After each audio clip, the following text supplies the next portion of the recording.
नमस्कार साथियों, स्वागत है आप सभी का आपके अपने यूट्यूब चैनल बेटू पॉलिटेक्निक पर। फ्रेंड्स, इस वीडियो में हम लोग एंटरप्रेन्योरशिप एंड स्टार्टअप्स का थर्ड यूनिट देखेंगे। थर्ड यूनिट में आपको पढ़ना है मार्केट एनालिसिस, और जिसमें आपको आइडेंटिफाई करना है, टारगेट करना है कि कौन सा ऐसा मार्केट का जगह है जहाँ पे आपका स्टार्टअप्स जो है ग्रो करेगा, लाभ कमाएगा, बेनिफिट कमाएगा, अधिक से अधिक अपना सेल करेगा, प्रोडक्ट या सर्विस कस्टमर को प्रोवाइड कर सकेगा। तो मेरे प्यारे साथियों, हम लोग मार्केट एनालिसिस में आज पढ़ने वाले हैं टारगेट टू आपका पढ़ने वाले हैं target to, introduction to target market. ठीक है, तो मेरे प्यारे साथियों, इंट्रोडक्शन टू टारगेट मार्केट समझाने से पहले मैं आपको क्या करता हूँ, एक एग्जाम्पल देता हूँ जिससे कि आप सभी को आसानी से समझ में आ जाए कि मार्केट में टारगेट कैसे किया जाता है। और तो और मेरे प्यारे साथियों, आपको इस प्रकार से बताया जाएगा कि ये सब चीज़ें आपको याद करने की ज़रूरत नहीं होगी। आप इन सब चीज़ों को समझिए जो मैं समझा रहा हूँ, उसके बाद तो आप खुद ही इस सवाल का आंसर लिख के आइएगा एग्ज़ाम में। तो मेरे प्यारे साथियों, मान लेते हैं कि एक प्लेस है, एक सिटी है, ठीक है, और इस सिटी में यहाँ पे क्या रह रहे हैं, लोग रह रहे हैं, बहुत सारे लोग रह रहे हैं। अब इस लोगों को कुछ ना कुछ चीज़ें की ज़रूरत होगी।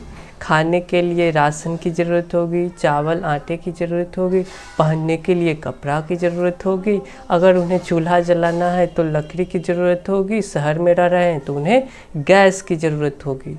उन्हें जिंदा रहने के लिए, अपना जीवन यापन करने के लिए किसी न किसी चीज़ की ज़रूरत होगी। उन्हें अगर बड़ा डॉक्टर इंजीनियरिंग बनना है, पढ़ाई की ज़रूरत होगी, स्कूल की ज़रूरत होगी, आप कहीं लीजिए उन्हें कहीं जाना है तो साइकिल की ज़रूरत होगी। तो ये जो लोग रह रहे हैं इस शहर में, इससे किसी न किसी, इनके पास क्या है, समस्या है, इनके पास क्या है, प्रॉब्लम है, इन्हें कुछ चीज़ों की आवश्यकता है। तो इनके प्रॉब्लम को, इनके समस्याओं का जो व्यक्ति समाधान करेगा, उसका क्या नाम है, उसका नाम है एंटरप्रेन्योर। ठीक है, उसका नाम है एंटरप्रेन्योर या फिर बिजनेसमैन। ठीक है, एंटरप्रेन्योर या बिजनेसमैन। अगर आपका कहीं पे गांव मोहल्ला है, आप अपने छोटे छोटे चीज़ों को, आवश्यकताओं को पूरा करने के लिए दुकान जाइएगा, अपने पढ़ाई के लिए आपको कोचिंग जाना होगा, स्कूल जाना होगा, हाँ या ना। तो इसीलिए ये जो व्यक्ति मान लीजिए रह रहा है, उसकी कोई ना कोई समस्या होती है हर एक व्यक्ति की, और उसको समस्या का जो भी व्यक्ति, जो भी फील्ड के लोग पूरा करते हैं, उन्हें आप एंटरप्रेन्योर कहिए या फिर बिजनेसमैन कहिए। तो बिजनेसमैन क्या करता है, बिजनेसमैन करता है कि व्यक्तियों को प्रोडक्ट या फिर सर्विस प्रोवाइड करता है। क्या करता है, प्रोडक्ट या फिर सर्विस प्रोवाइड करता है, लोगों की आवश्यकताओं को पूरा करता है, लोगों की आवश्यकताओं को पूरा करता है। मेरे प्यारे साथियों, इतना आप समझ चुके हैं। और लोगों की आवश्यकताएं पूरा करता है तो उसके बदले में उसे कुछ रेवेन्यू भी जनरेट होगा, बेनिफिट भी होगा। हो सकता है कि कभी लॉस भी हो जाए, कभी फ़ायदे में भी रहे, वो अलग बात है, परंतु उसे जो प्रोडक्ट सर्विस प्रोवाइड करता है उसके बदले में वो पैसे लेगा। तो पैसे जो लेगा, और ये जो प्रक्रिया हुई, इसको ही बोला जाएगा बिजनेस। ये जो आपका प्रक्रिया हुआ, किसी की आवश्यकताओं को अगर कोई व्यक्ति पूरा कर रहा है, तो ये जो प्रक्रिया हुआ वो बिजनेस कहलाया। अब बिजनेस जो कहलाया मेरे प्यारे साथियों, तो ये बिजनेस होने के बाद नहीं मेरे प्यारे साथियों, होने से पहले, बिजनेस होने से पहले अगर कोई एंटरप्रेन्योर या फिर आप अपना दुकान खोलते हैं, अपना क्या करते हैं, दुकान खोलते हैं, तो आपको पहले ये पता करना होता है कि मैं इस गांव में किस चीज़ का दुकान खोलूं। तो ये तो आप पता करते हैं। लेकिन मान लीजिए आपने शॉप को खोल लिया, क्या कर लिया, शॉप को खोल लिया। अब क्या करने हैं, तो अपने जो भी शॉप खोला है उसका जो भी सामान होगा उसका आपको करने होंगे प्रचार करने होंगे। मान लीजिए आपने ट्यूशन के लिए एक कोचिंग खोला, तो कोचिंग का आप प्रचार प्रसार नहीं कीजिएगा तब तक बच्चे आएंगे पढ़ने? बिल्कुल नहीं। तो मेरे प्यारे साथियों, अगर आपको कोई भी अपना स्टार्टअप स्टार्ट करने हैं तो स्टार्टअप स्टार्ट करना है या फिर कर चुके हैं तो भी आपको अपने प्रोडक्ट और सर्विस प्रोवाइड करने के लिए लोगों के बीच में अपने सर्विसों के बारे में, अपने जो भी प्रोडक्ट है, आपका उत्पाद है, जो भी सामान है या फिर कोचिंग है, तो कोचिंग के टीचर्स के बारे में, उसकी अच्छाइयों को, उसके बुराइयों को, उसके खासियतों को लोगों को बताना होगा। तो ये जी चीज़ें होती है यहाँ पे। प्रोडक्ट को व्यक्ति को देने से पहले उसका प्रचार प्रसार को ही बोला जाता है मेरे प्यारे साथियों मार्केटिंग। ठीक है, मार्केटिंग। बट मेरे प्यारे साथियों, मार्केटिंग तो आपको समझ में आ गया। अब आपको समझना है क्या चीज़। अगर मान लीजिए आपने खोला कोचिंग, ठीक है, तो आपने कोचिंग खोला तो उसका प्रचार प्रसार किस व्यक्ति को कीजिएगा? उस व्यक्ति को कीजिएगा जो अभी युवा होगा, पढ़ने वाला होगा, स्टूडेंट को ही ना प्रचार प्रसार कीजिएगा। अब मान लीजिए आपने कोचिंग खोला और आप चले गए, आपने खोला मैट्रिक तक का कोचिंग, ठीक है, मैट्रिक तक आप पढ़ाने के लिए अपना कोचिंग खोला और आप चले गए प्रचार प्रसार करने जो बर्मा में पढ़ रहा है बच्चा, उसको, 12th के स्टूडेंट्स को। तो आपका क्या होगा, आपका मान लीजिए जो मेमो बनाइएगा प्रचार का पर्ची, उसमें कॉस्ट तो लगता है, तो कॉस्ट भी बर्बाद हुआ और साथ में आपका 12th वाले व्यक्ति को आप प्रचार प्रसार कीजिएगा तो आपका समय भी बर्बाद होगा। यानी कि क्या हुआ कि आपको प्रचार प्रसार करने भी है तो आपको उन्हीं स्पेसिफिक व्यक्ति को करने हैं जिसको आपके सर्विस की, आपके प्रोडक्ट की आवश्यकता है। मेरे प्यारे साथियों, अगर आपने खोला है जीन्स का दुकान, क्या खोला है, जीन्स का दुकान, और आप चले जाइएगा बूढ़े व्यक्ति को बताने कि मेरा जीन्स का क्वालिटी ऐसा है, जापानीज है, इंग्लैंड का है, अमेरिकन जीन्स है, तो कोई कहेगा बम्बई का जीन्स है, तो बूढ़ा आदमी, बुजुर्ग आदमी आपके बातों को ध्यान देगा? नहीं देगा। आओ आपको कह देगा अरे मैं बूढ़ा हूँ, मुझे अब धोती कुर्ता, मैं भगवान का यहाँ पे अब भजन करने वाला हूँ, तो क्या हमें इस फैशन में डाल रहे हो? तो यहाँ पे क्या हुआ, आपका समय और पैसे, जीन्स का प्रचार करने के लिए कुछ न कुछ पैसे लगेंगे, गाड़ी से आप जाते हैं कैसे, तो दोनों बर्बाद हो गया। इसलिए मेरे प्यारे साथियों, जो भी प्रोडक्ट सर्विस का प्रचार प्रसार करना है, मार्केटिंग करना है, उसका मार्केटिंग का एक टारगेट होना चाहिए, प्लेस होना चाहिए कि किस व्यक्ति को करना है। अगर कोचिंग खोलने हैं तो स्टूडेंट्स को करना है, कोचिंग खोले हैं तो टीचर्स को हम प्रचार प्रसार नहीं करेंगे। अगर हम दुकान खोले हैं तो हमें क्या चीज़ का, जिस चीज़ का दुकान है उससे रिलेटेड व्यक्ति को या फिर जगह में जा कर के प्रचार प्रसार करने होंगे। तो यही हुआ आपका मेरे प्यारे साथियों टारगेट मार्केटिंग। टारगेट मार्केटिंग मतलब हुआ मेरे प्यारे साथियों कि आपका जो प्रचार प्रसार करना है, अपने प्रोडक्ट के खासियतों को बताना है, वो किसे करना है। ठीक है, समझ में आ गया। टारगेट मार्केटिंग क्या हुआ, मार्केटिंग हुआ प्रचार प्रसार, और टारगेट मार्केटिंग हुआ कि स्पेसिफिक व्यक्ति को टारगेट करके प्रचार प्रसार करना, ताकि आपका समय और पैसे दोनों बच सके, आपको बेनिफिट हो सके। अब मेरे प्यारे साथियों, मैं आपको बताना चाहता हूँ, क्या बताना चाहता हूँ, अब आपने टारगेट मार्केटिंग तो कर लिया। अब आपने टारगेट कर लिया कि स्टूडेंट्स को ही, मान लीजिए क्या करना है, यूथ को ही जीन्स बेचना है, यूथ को ही जीन्स बेचना है।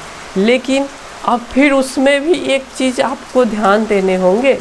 वो क्या ध्यान देने होंगे कि यूथ में भी कोई होगा पैसे वाला, कोई होगा गरीब होगा, कोई होगा कि ब्रांडेड कंपनी का जीन्स पहनता होगा, कोई होगा कि नॉर्मल जो उसे दे दीजिए उसे ही वो पहन लेता है। कोई ये हो गया कि साल भर में एक में ही काम चला लेता है, कोई हुआ कि साल भर में 3 4 5 6 जीन्स खरीद लेता है। तो अब आपको अपने कोर कस्टमर को पहचानने होंगे मेरे प्यारे साथियों, आपको पोटेंशियल कस्टमर को पहचानने होंगे।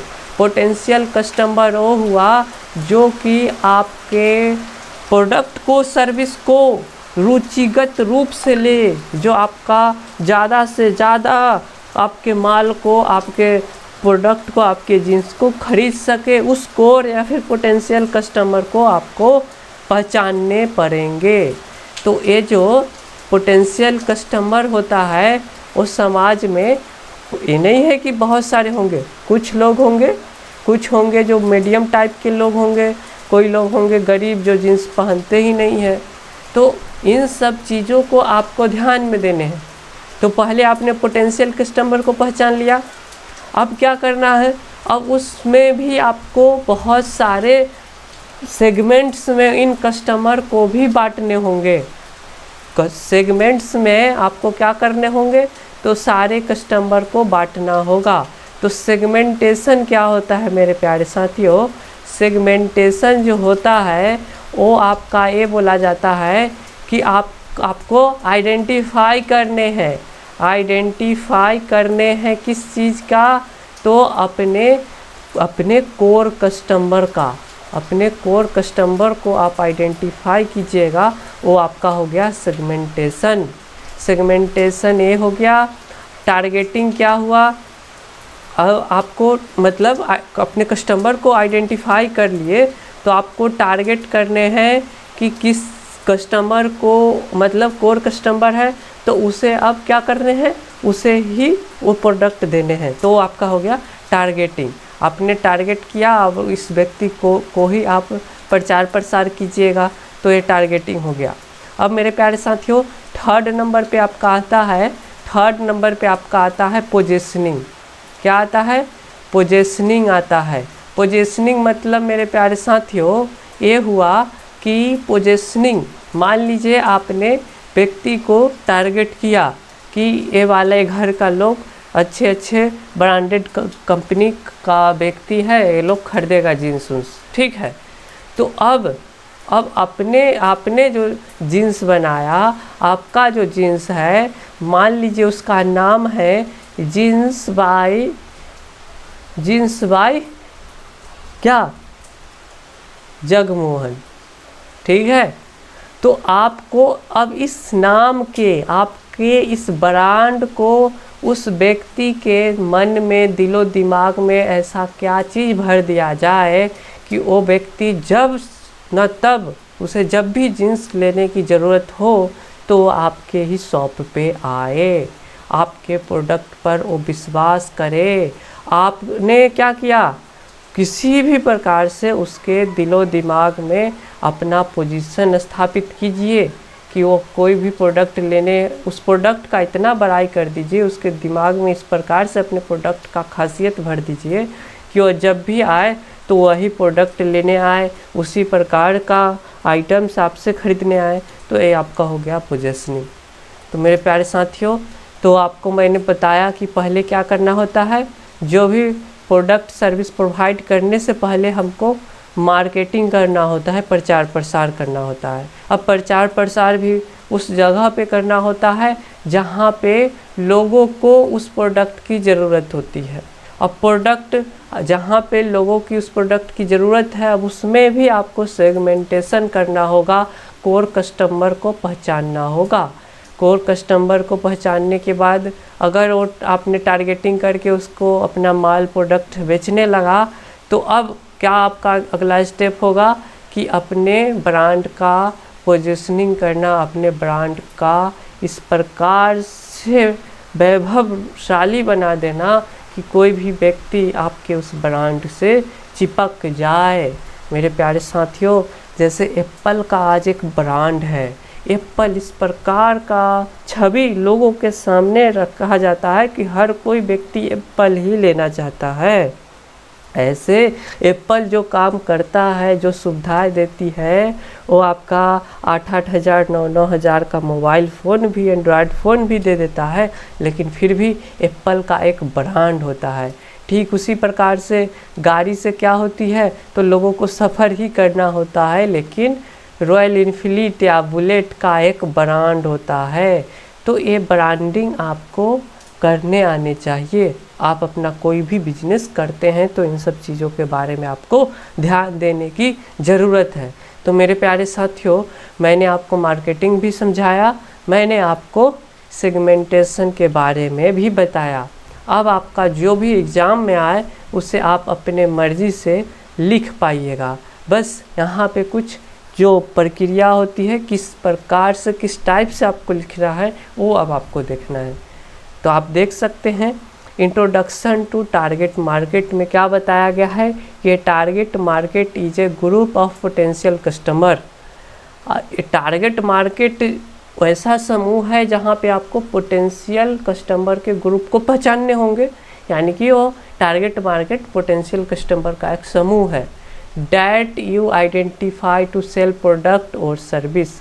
आपको आइडेंटिफाई करना आना चाहिए, पहचानने आना चाहिए कि जिसे आप प्रोडक्ट बेच रहे हैं, जिसे आप सेवाएं प्रदान कर रहे हैं, क्या वो आपका पोटेंशियल कस्टमर है।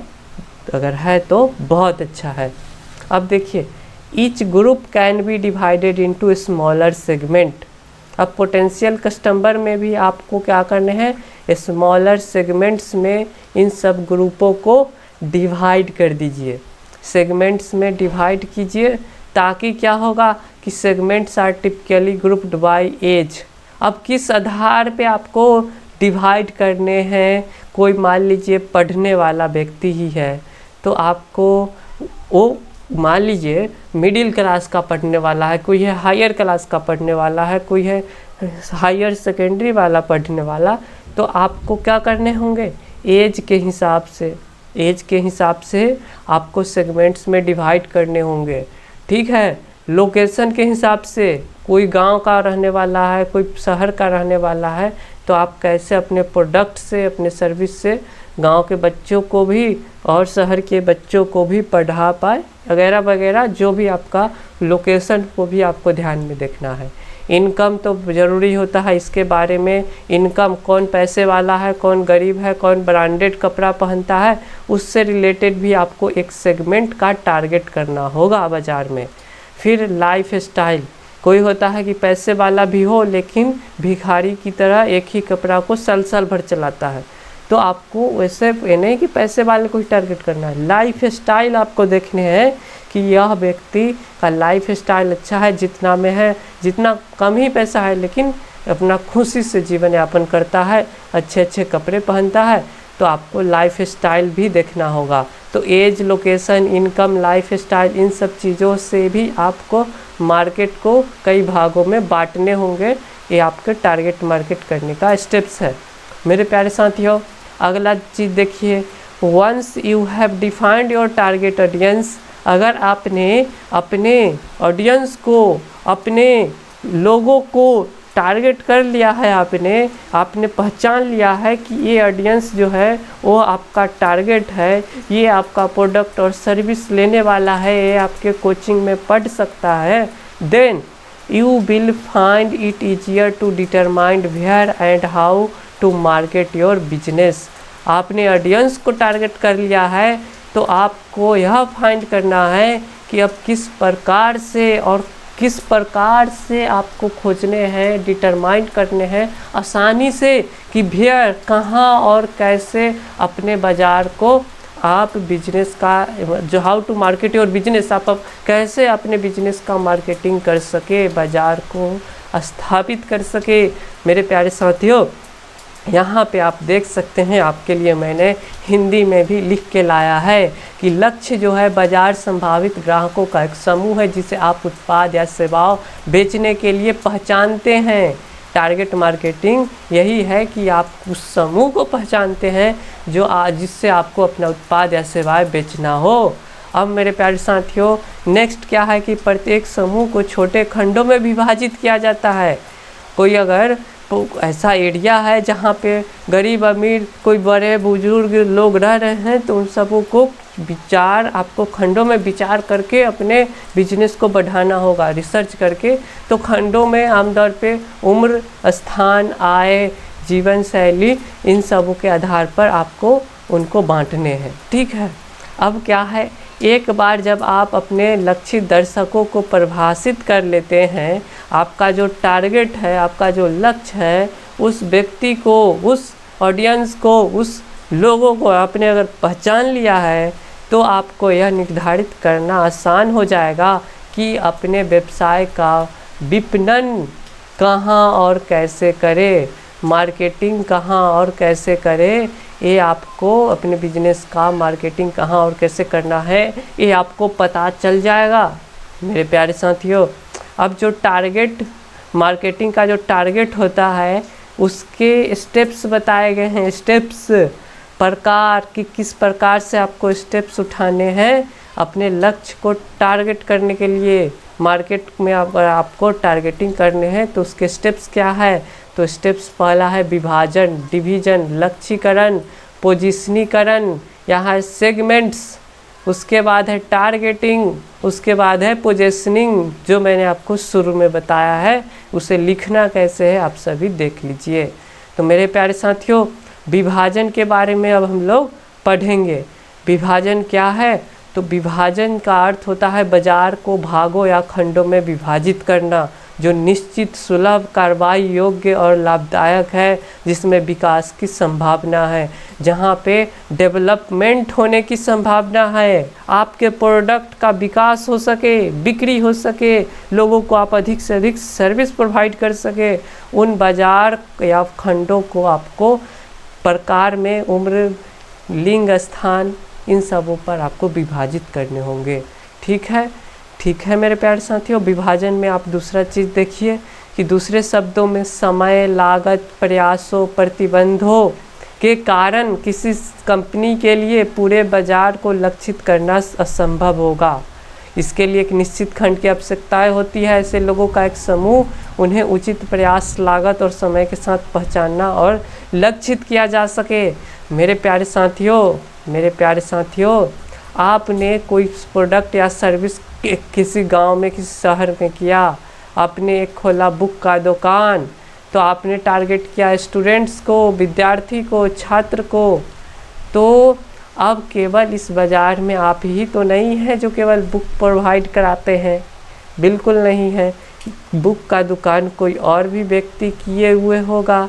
तो आपको क्या करने हैं, आप तो ये संभव नहीं है कि आप सारे व्यक्तियों को आप ही केवल बुक प्रोवाइड कर सके। नहीं, कोई बाज़ारों का और भी कंपनी, मार्केट में कंपनी होगा, वो भी कुछ लोगों को बुक प्रोवाइड करता होगा। लेकिन आपको इस प्रकार से अपने बुक को सेल करना है, टारगेट करना है कि हाँ, ये जो कस्टमर है इतना दूर का, उसे तो मैं बुक बेचूंगा ही बेचूंगा, चाहे जो हो जाए। तो इसलिए आप ये टारगेट कीजिएगा, जो यहाँ पे ज़्यादा लोग रह रहे हैं, विद्यार्थी की संख्या ज़्यादा है, तो आप क्या कीजिएगा, यहाँ पे अपना शॉप या दुकान बुक का खोल लीजिएगा।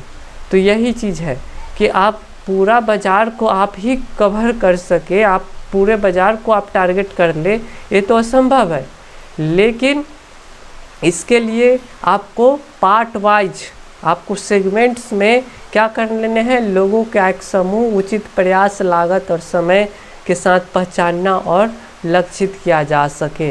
यही चीज़ है कि आपको वो जगह प्रोवाइड चेक करना होगा, वो समय देखना होगा, आपका क्या क्या प्रैक्टिसेस है, आपका क्या क्या प्रयास है, उसे भी आपको लक्षित करना होगा, टारगेट करना होगा। मेरे प्यारे साथियों, अब है विभाजन के 4 आधारों पर किया जा सकता है। विभाजन आपने पढ़ लिया कि सेगमेंट्स में क्यों बांटा जाता है। अब इस सेगमेंट्स भी 4 भागों में बांटा जा सकता है। सेगमेंट्स भी है वो भी 4 भागों में बांटा जा सकता है भौगोलिक के आधार पर।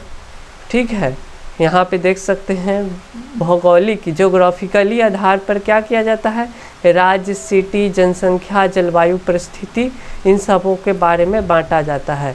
जैसे मेरे प्यारे साथियों, आपने क्या किया, एक ऐसा राज्य खोजा। सबसे पहले आपने क्या खोला है, तो आपने एक खोला है छत्ता का दुकान।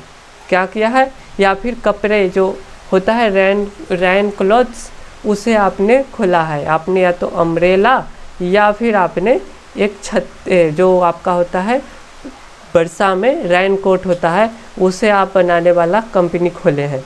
तो अब क्या कीजिएगा, आप उस राज्य को टारगेट कीजिएगा जहाँ पे वर्षा बहुत होता है। तो आपने टारगेट किया मेघालय को टारगेट किया। ठीक है, मेघालय के मानसरोवर ज़िले या फिर जगह पर सबसे अधिक वर्षा होता है। कहीं कभी कभी वर्षा है घंटे भर होते रहती है, तो कभी कभी चेरापूंजी में भी वर्षा अधिक देखने को मिलता है। तो आपने मेघालय को टारगेट किया। अब फिर पता चला कि अब मेघालय में भी आपको पता चला कि पूर्वोत्तर की तरफ जहाँ पे होता है क्या, ऊपर आपके ज़्यादा हिमालय से सटा हुआ, उधर वर्षा मान लीजिए उतना नहीं होता है, थोड़ा कम होता है। तो आप एक सिटी टारगेट कीजिएगा कि कौन सा ऐसा सिटी है जहाँ पे मेरा वो जो अम्ब्रेला है, रेनकोट है, वो अधिक से अधिक बिक सके। तो आप देखिएगा कि उसका लोकेशन क्या है, कहाँ ट्रांसपोर्टेशन सुविधा ज़्यादा है, कहाँ से लोग का मेन बाज़ार है, उसे आप लोग चेक कीजिएगा, हाँ या ना। फिर आप ये भी ध्यान दीजिएगा कि जनसंख्या के आधार पर कहाँ लोग ज़्यादा रह रहे हैं। अब मान लीजिए आपको अम्ब्रेला का दुकान खोलने हैं और आप करिएगा कि सिक्किम जो होता है, गंगटोक जिसकी राजधानी है, जो ऊपर भूटान से सटा हुआ, नेपाल से सटा हुआ राज्य है, उसमें अगर आप खोल लीजिएगा तो वहाँ पे जनसंख्या लगभग सबसे कम है। सिक्किम में भारत का सबसे कम जनसंख्या वाला राज्य है सिक्किम, और वहाँ पे मान लीजिए वर्षा वर्षा होता है, बट क्या है, जनसंख्या कम है। तो आप उतना बड़ा आप दुकान खोलिएगा, वहाँ लोग 150 ही रहेंगे, तो क्या फ़ायदा। इसलिए आपको मेघालय में ही खोलने हैं जहाँ पे जनसंख्या ज़्यादा है, असम में ही खोलने हैं जहाँ पे जनसंख्या ज़्यादा है। अब देखिए जलवायु परिस्थिति तो मैंने पहले ही बता दिया कि आपको चेक करने हैं कि वर्षा कहाँ हो रहा है, तो वो राज्य को आपने टारगेट किया। ठीक है, तो ये होता है विभाजन जो हम लोग करते हैं, वो इस प्रकार से हम लोग 4 भागों में विभाजित कर सकते हैं। अब अपना कोई भी बिजनेस शुरू किए हैं, अपने जो भी ऑडियंस को टारगेट किया है, उस टारगेट किए हुए सेगमेंट्स को आप इस 4 भागों में बांट सकते हैं। मेरे प्यारे साथियों, अब देखिए जनसंख्यांकी विभाजन। ये है क्या, पहले हमने देखा क्या भौगोलिक दृष्टि से के आधार पे ज्योग्राफिकल हमने विभाजित सेगमेंट्स किया। अब क्या है, अब पॉपुलेशन के आधार पे क्या करने हैं, विभाजन का आधार देख सकते हैं। ग्राहक की आयु, जनसंख्यांकी में ये हो गया कि उसका लिंग क्या है, लड़की है लड़का है, उसका उम्र क्या है, उसकी पैसा आय वाला है या व्यक्ति नहीं, धन कमाता है कि नहीं, उसके आधार पे जनसंख्यांकी विभाजन आप कर सकते हैं। ठीक है, यह विभाजन संगठनों को उपभोक्ता व्यवहार की सटीक रूप से समझने में मदद करता है, जिससे उन्हें बेहतर प्रदर्शन करने में मदद मिलती है। यह विभाजन जो है उपभोक्ताओं के व्यवहार को सटीक रूप से समझने में मदद करता है। वो व्यवहार क्या है कि व्यक्ति बूढ़ा है तो उसको प्रचार काहे करोगे, अगर कोई मान लीजिए युवा ही है, यूथ है, स्टूडेंट्स ही है, अब उसे जीन्स बेचोगे और मान लेते हैं शौकीन नहीं है, तो आपको शौकीन वाले को एक पार्ट में बांट देना होगा सेगमेंट्स में, और दूसरे पार्ट में एक ब्रांडेड पैसे वाला होगा उसको बांट देना होगा। तो इन जनसंख्यांकी विभाजन में आयु के आधार पर ग्राहक के लड़की है तो आपको, लड़की है तो उसे आप थोड़े जीन्स पहनी बेचिएगा, लड़की को आप जो भी फ्रॉक है उस सब चीज़ों को बेचिएगा, औरत है तो साड़ी बेचिएगा। तो लिंग के आधार पे आपको एक सेगमेंट्स तैयार करने होंगे। उसके बाद क्या है, तो ग्राहक का आय, कम पैसे वाला क्या है, अधिक पैसे वाला है, ब्रांडेड पहनता है या नहीं, उन सब चीज़ों के भी आपको एक सेगमेंट्स बना लेने होंगे। अब ग्राहक का पैसा, अगर मान लीजिए कोई ग्राहक किसान है बट पैसे वाला है तो ठीक है, वरना आपको मान लीजिए ग्राहक का पैसा, कस्टमर, अब एक किसान है तो उसका एक पार्ट में बांट दीजिए। अब कोई अगर जॉब कर रहा है तो उसको आप अपने डायरी में जो भी आपने प्लानिंग किया है टारगेट, तो जॉब वाले को एक तरफ रखिए। फिर आपने अगर किया है कि कोई क्या है, नेता का लीडर है तो उसको एक कैटेगरी में बांट दीजिए। तो इन सब चीज़ों में आप बांट सकते हैं। और ये चारों चीज़ों जो हुआ बांटने का प्रकार, ये आपका आ गया पॉपुलेशन डिविडेंड बेस्ड। ठीक है, अब देखिए मनोवैज्ञानिक विभाजन, ये क्या होता है मेरे प्यारे साथियों? मनोवैज्ञानिक विभाजन जो होता है वो होता है व्यक्ति के जीवन शैली के आधार पर, उसका व्यक्तित्व कैसा है, उसका सामाजिक स्थिति क्या है, किस प्रकार से वो कार्य करता है, गतिविधि क्या है, रुचि क्या है, उसकी राय क्या है, उसका दृष्टिकोण क्या है, सहित मनोवैज्ञानिक विशेषताओं का उपयोग करके ग्राहकों को समूहों में विभाजित करके बाजार को विभाजित करने का विधि है। मे भी स्टूडेंट्स को आपको क्या करने हैं, स्टूडेंट्स को आपको पढ़ाने हैं, तो आप क्या कीजिएगा, स्टूडेंट्स पढ़ने वाला है या नहीं, ठीक है, स्टूडेंट्स का व्यक्तित्व कैसा है, उसकी पैसे वाला है या नहीं, वो गतिविधि क्या करता है, क्या वो मतलब मोबाइल चलाने में तो नहीं व्यस्त है, ठीक है, रुचि, मान लीजिए आपने एक कोचिंग खोला और उसमें कोई बच्चे आ गया, गतिविधि उसका मोबाइल चलाने में है, तो अगर आपने उसको डांट उठ दिया तो समय से पैसे भी नहीं देगा और छोड़ छाड़ के चला जाएगा। तो इन सब चीज़ों के बारे में आपको गतिविधियों के आधार पे, अब स्टूडेंट्स पढ़ने वाला है कि नहीं, अगर स्टूडेंट्स का रुचि है पॉलिटेक्निक करने का, तो आप क्या कीजिएगा, रुचि भी देखिएगा ना विद्यार्थियों का कि कौन व्यक्ति है जो पॉलिटेक्निक करेगा, कौन व्यक्ति है जो नीट में जाएगा, कौन व्यक्ति है जो इंजीनियरिंग करेगा, तो रुचि तो देखिएगा ना, राय जानिएगा, क्या है दृष्टिकोण भी जानिएगा कि तुम भविष्य में क्यों ऐसा बनना चाहते हो। मनोवैज्ञानिक रूप से आपको इन सब चीज़ों को जांचना होगा, परखना होगा, उसके आधार पर आप विभाजित कर सकते हैं, तो ही आप एक अच्छे बिजनेसमैन, टारगेटिंग मार्केटिंग करना आपको आना चाहिए जब आपको एक अच्छा एंटरप्रेन्योर बनना है। मेरे प्यारे साथियों, अब एक और प्रकार है व्यवहार के आधार पे विभाजन। व्यवहार के आधार पे विभाजन क्या होता है मेरे प्यारे साथियों? उससे पहले मैं आपको मनोवैज्ञानिक में एक चीज़ें और बताना चाहता हूँ। यही है कि मनोवैज्ञानिक विभाजन में ये होता है मेरे प्यारे साथियों कि कोई व्यक्ति का, मैंने बताया कि कोई शौकीन होता है, उसका जीवन शैली बहुत ही राजा महाराजाओं की तरह होता है। तो जीवन शैली आपको पता करने होंगे ना। जो शौकीन होता है वहाँ पे आपका जो भी अच्छा प्रोडक्ट है खूब बिकेगा। अगर सामाजिक स्थिति वो कैसा है, वो मान लीजिए कर्जदार है तो अपना मन मार के ही चलेगा, ठीक है। समाज के लोग कैसे हैं, मान लीजिए आपने सामाजिक स्थिति में आपको क्या पता करने हैं कि मान लीजिए वहाँ पे औरतें रह रही है और आप जींस बेचिएगा तो होगा, गतिविधि, इन सब चीज़ों के बारे में मैं मनोवैज्ञानिक रूप से आपको जांचना होगा। व्यवहार का विभाजन आधार क्या होता है? व्यवहार का विभाजन जो आधार होता है, ग्राहक के व्यवहार के आधार पर बाजार को, मार्केट को आप डिवाइड कीजिए। कस्टमर का किस प्रकार से व्यवहार है उसके बेस्ट पे आप मार्केट को डिवाइड कीजिए, प्लानिंग कीजिए। या वह सामान उत्पाद कैसे खरीदते हैं, ऑनलाइन खरीदते हैं कि ऑफलाइन खरीदते हैं। मान लीजिए कोई व्यक्ति है उसे अब घर पे बैठे बैठे सब कुछ चाहिए, तो आजकल तो फ्लिपकार्ट, अमेजन, इन सबों पर लोग ट्रस्ट करने लगे हैं। तो मोबाइल भी खरीदने हैं तो सारा स्पेसिफिकेशन अपने ही इंटरनेट पे चेक कर लेगा और ऑर्डर कर देगा मोबाइल का, रियलमी, रेडमी, नोटमी जो भी हो, और घर बैठे बैठे इस मोबाइल अपना पा जाएगा। तो आजकल ऑनलाइन पे लोग विश्वास करने लगे हैं। अब कोई व्यक्ति को खरीदना है मान लीजिए लैपटॉप, अब वो कहेगा कि ना मुझे लैपटॉप खरीदने हैं और मैं पूरा अच्छे से चेक करूँगा।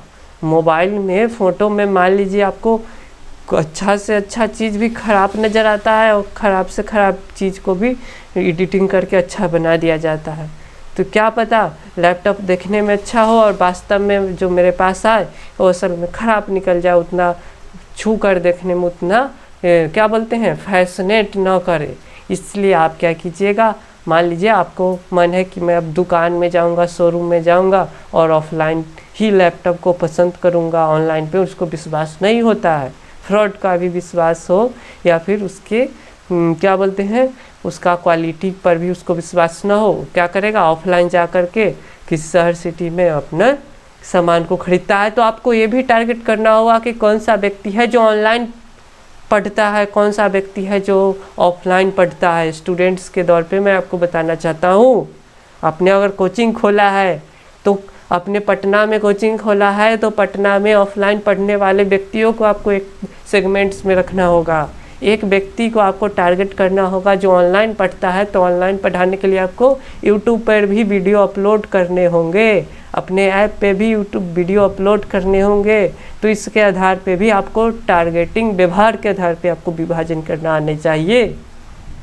मेरे प्यारे साथियों, वह सामान उत्पाद कब खरीदते हैं इससे भी आपको टारगेट करने होंगे।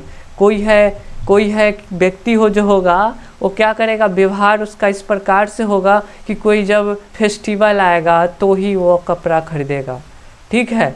कोई व्यक्ति होगा कि शौकीन ज़्यादा है तो साल में वो 3 बार कपड़े बदलेगा, 10 कपड़े खरीद लेगा। कोई व्यक्ति है, कोई स्टूडेंट्स है, मान लीजिए पैसे वाला है और वो 3-4 गर्लफ्रेंड्स पटा लिया हो, तो अब क्या करेगा, बाप का पैसा है अब उड़ाएगा, कपड़े खरीदेगा, शौकीन बनेगा, लड़कियों को पर अपना फैशन झाड़ेगा कि मेरे पास ये है, मेरे पास घर है, बंगला है, देखो मैं तरह तरह का कपड़े आज ये पहन के आया, कल वो पहन के आया हूँ। तो ये में भी तो इन सब चीज़ों के आपको सामान कब खरीदते हैं तो उस व्यक्ति को भी टारगेट करना होगा जो 12 महीना में 12 को कपड़ा खरीद लेता है। कोई है कि साल में 1 ही कपड़ा खरीदता है, कोई है कि साल में 2-3 कपड़ा खरीदता है। कपड़े कब खरीदते हैं इन सब चीज़ों पे भी आपको ध्यान देने होंगे। कपड़े खरीदने का मतलब कोई भी प्रोडक्ट कब कब खरीदा जाने वाला है उस पर। अगर आप राशन का दुकान खोलते हैं तो राशन तो सबकी ज़रूरत होती है, तो महीने महीने खरीदेंगे ही खरीदेंगे क्योंकि उन्हें डेली भोजन करना है।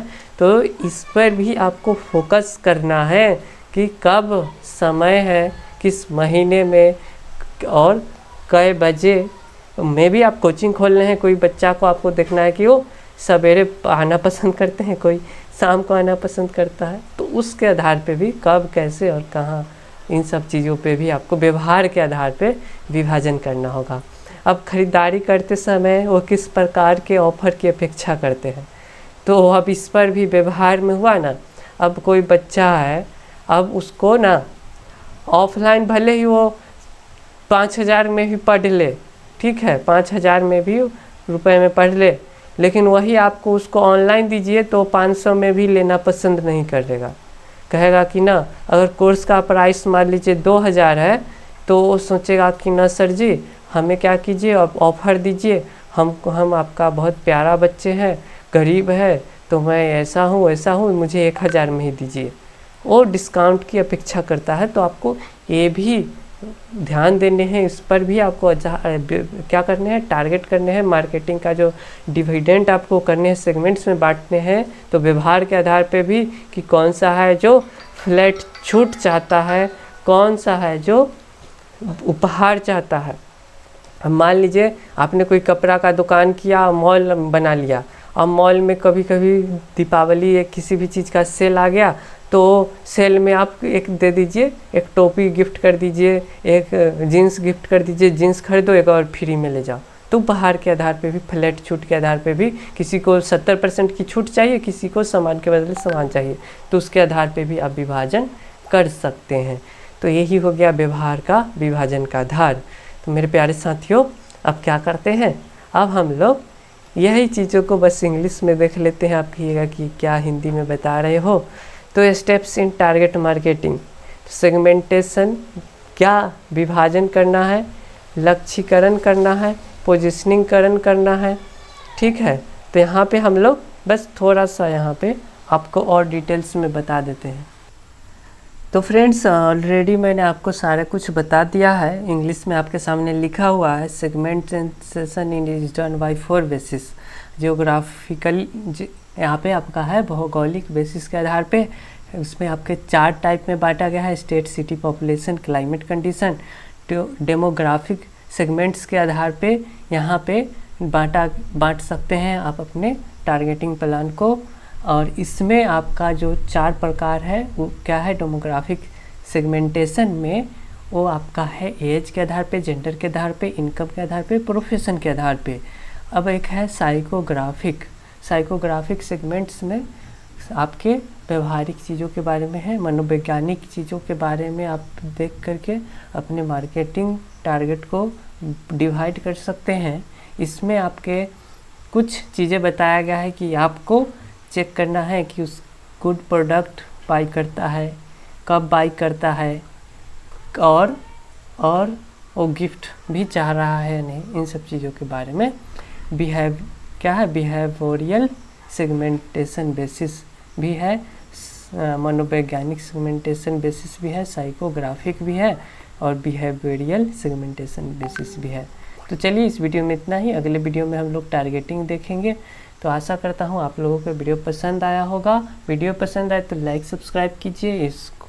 इस आपके लेक्चर का PDF चाहिए या फिर आपको एनिमेटेड वीडियो चाहिए तो आप हमारे मैनेजमेंट कोर्स को डाउनलोड कर लीजिए। यहाँ पे आपको वेनस पब्लिकेशन का क्वेश्चन पेपर भी, क्वेश्चन बैंक भी देखने को मिलेगा। ये है आपका एंटरप्रेन्योरशिप एंड स्टार्टअप्स का कोर्स। 100 रुपीज़ मात्र प्राइस है। इसमें आपको सब कुछ PDF A to Z मिल जाएगा, क्वेश्चन बैंक मिल जाएगा, पिछले 10-20 हज़ार का क्वेश्चन पेपर मिल जाएगा। इसे आप 100 रुपये में ज़रूर ज्वाइन कीजिए। धन्यवाद मेरे प्यारे साथियों, धन्यवाद।